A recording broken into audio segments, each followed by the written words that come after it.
सियावर रामचंद्र जी की जय।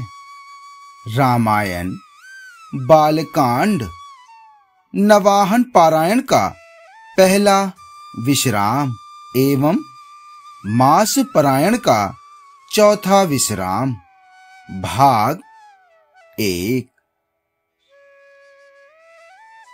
सुन शुभ कथा भवानी रामचरित मानस विमल, कहा भुसुंडी बखानी सुना विहग नायक गरुण। हे पार्वती, निर्मल रामचरितमानस की वह मंगलमयी कथा सुनो जिसे काक भुसुंडी ने विस्तार से कहा और पक्षियों के राजा गरुण जी ने उसे सुना था। वह श्रेष्ठ संवाद जिस प्रकार हुआ वह मैं आगे कहूंगा। अभी तुम श्री रामचंद्र जी के अवतार का परम सुंदर और पवित्र पाप नाशक चरित्र सुनो। हरि गुण नाम अपार कथा, रूप अगणित अमित, मैं निज मति अनुसार कहूँ उमा सादर सुनहु। श्री हरि के गुण, नाम, कथा और रूप सभी अपार, अगणित और असीम हैं। फिर भी हे पार्वती, मैं अपनी बुद्धि के अनुसार कहता हूं, तुम उसे आदर पूर्वक सुनो। हे पार्वती सुनो, वेद शास्त्रों ने श्री हरि के सुंदर, विस्तृत और निर्मल चरित्रों का गान किया है। हरि का अवतार जिस कारण से होता है वह कारण बस यही है, ऐसा नहीं कहा जा सकता। अनेकों कारण हो सकते हैं और ऐसे भी हो सकते हैं जिन्हें कोई जान ही नहीं सकता। हे सयानी सुनो, हमारा मत तो यह है कि बुद्धि, मन और वाणी से श्री रामचंद्र जी की तर्कना नहीं की जा सकती। तथापि संत मुनि, वेद और पुराण अपनी अपनी बुद्धि के अनुसार जैसा कुछ कहते हैं और जैसा कुछ मेरी समझ में आता है, हे सुमुखी, वही कारण मैं तुमको सुनाता हूं। जब जब धर्म का ह्रास होता है और नीच अभिमानी राक्षस बढ़ जाते हैं और वे ऐसा अन्याय करते हैं कि जिसका वर्णन नहीं हो सकता, तथा ब्राह्मण, गौ, देवता और पृथ्वी कष्ट पाते हैं, तब तब वे कृपा निधान प्रभु भांति भांति के दिव्य शरीर धारण कर सज्जनों की पीड़ा हरते हैं। असुर मार था पहि सुर नह, राकहि निज श्रुति सेतु, जग विस्तार ही विशद जस, राम जन्म कर हेतु। अर्थात वे असुरों को मारकर देवताओं को स्थापित करते हैं, अपने श्वास रूप वेदों की मर्यादा की रक्षा करते हैं और जगत में अपना निर्मल यश फैलाते हैं। श्री रामचंद्र जी के अवतार का यह कारण है। उसी यश को गाकर भक्त जन भव सागर से तर जाते हैं। कृपा सागर भगवान भक्तों के हित के लिए शरीर धारण करते हैं। श्री रामचंद्र जी के जन्म लेने के अनेक कारण हैं जो एक से एक बढ़कर विचित्र है। जन्म एक दुई कहो बखानी, सावधान सुन सुमति भवानी, द्वारपाल हरि के प्रिय दो, जय अरु विजय जान सबको। हे सुंदर बुद्धि वाली भवानी, मैं उनके 2-1 जन्मों का विस्तार से वर्णन करता हूं, तुम सावधान होकर सुनो। श्री हरि के जय और विजय 2 प्यारे द्वारपाल हैं जिनको सब कोई जानते हैं।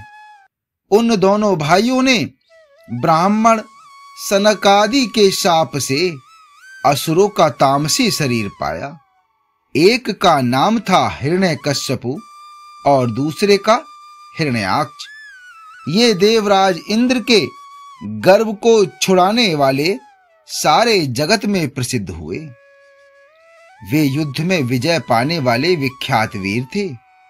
इनमें से एक हिरण्याक्ष को भगवान ने वराह अर्थात सूअर का शरीर धारण करके मारा। फिर दूसरे हिरण्यकश्यपु का नरसिंह रूप धारण करके वध किया और अपने भक्त प्रहलाद का सुंदर यश फैलाया। भय निशाचर जाई तेई महावीर बलवान, कुंभकर्ण रावण सुभट सुर विजयी जग जान। वे ही दोनों जाकर देवताओं को जीतने वाले तथा बड़े योद्धा रावण और कुंभकर्ण नामक बड़े बलवान और महावीर राक्षस हुए, जिन्हें सारा जगत जानता है। भगवान के द्वारा मारे जाने पर भी वे हिरण्याक्ष और हिरण्यकश्यपु इसलिए मुक्त नहीं हुए कि ब्राह्मण के वचन अर्थात श्राप का प्रमाण 3 जन्म के लिए था। अतः एक बार उनके कल्याण के लिए भक्त प्रेमी भगवान ने फिर अवतार लिया। वहां उस अवतार में कश्यप और अदिति उनके माता पिता हुए, जो दशरथ और कौशल्या के नाम से प्रसिद्ध थे। एक कल्प में इस प्रकार अवतार लेकर उन्होंने संसार में पवित्र लीलाएं की। एक कल्प में सब देवताओं को जलंधर दैत्य से युद्ध में हार जाने के कारण दुखी देखकर भगवान शिवजी ने उनके साथ बड़ा घोर युद्ध किया, पर वह महाबली दैत्य मारे नहीं मरता था। उस दैत्यराज की स्त्री परम सती बड़ी ही पतिव्रता थी। उसी के प्रताप से त्रिपुरासुर जैसे अजय शत्रु का विनाश करने वाले भगवान शिवजी भी उस दैत्य को नहीं जीत सके। छल कर टारौ तासु व्रत प्रभु सुर कारज कीन्हा, तब ते जानऊ मरम तब श्राप कोप कर दीन्हा। प्रभु ने छल से उस स्त्री का व्रत भंग कर देवताओं का काम किया। जब उस स्त्री ने यह भेद जाना, तब उसने क्रोध करके भगवान को श्राप दिया। लीलाओं के भंडार कृपालु हरि ने उस स्त्री के शाप को प्रामाण्य दिया अर्थात स्वीकार किया। वही जलंधर उस कल्प में रावण हुआ, जिसे श्री रामचंद्र जी ने युद्ध में मारकर परम पद दिया। एक जन्म का कारण यह था जिससे श्री रामचंद्र जी ने मनुष्य देह धारण किया। हे भारद्वाज मुनि, सुनो, प्रभु के प्रत्येक अवतार की कथा का कवियों ने नाना प्रकार से वर्णन किया है। एक बार नारद जी ने श्राप दिया, अतः एक कल्प में उसके लिए अवतार हुआ। यह बात सुनकर पार्वती जी बड़ी चकित हुई और बोली कि नारद जी तो विष्णु भक्त और ज्ञानी हैं। मुनि ने भगवान को श्राप किस कारण से दिया? लक्ष्मीपति भगवान ने उनका क्या अपराध किया था? हे पुरारी, हे शंकर जी, यह कथा मुझसे कहिए। मुनि नारद के मन में मोह होना बड़े आश्चर्य की बात है। बोले बिहसि महेश तब ज्ञानी मूढ़ ने कोई, जेहि जस रघुपति करही जब सो तस तेहि छन होई। तब महादेव जी ने हंसकर कहा, न कोई ज्ञानी है न कोई मूर्ख। श्री रघुनाथ जी जब जिसको जैसा करते हैं वह उसी क्षण वैसा ही हो जाता है। याज्ञवल्क्य जी कहते हैं, हे भरद्वाज, मैं श्री रामचंद्र जी के गुणों की कथा कहता हूं, तुम आदर से सुनो।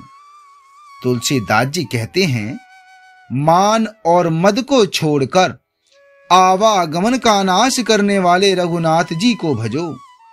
हिमालय पर्वत में एक बड़ी पवित्र गुफा थी। उसके समीप ही सुंदर गंगा जी बहती थीं। वह परम पवित्र सुंदर आश्रम देखने पर नारद जी के मन को बहुत ही सुहावना लगा। पर्वत, नदी और वन के सुंदर विभागों को देखकर नारद जी का लक्ष्मीकांत भगवान के चरणों में प्रेम हो गया।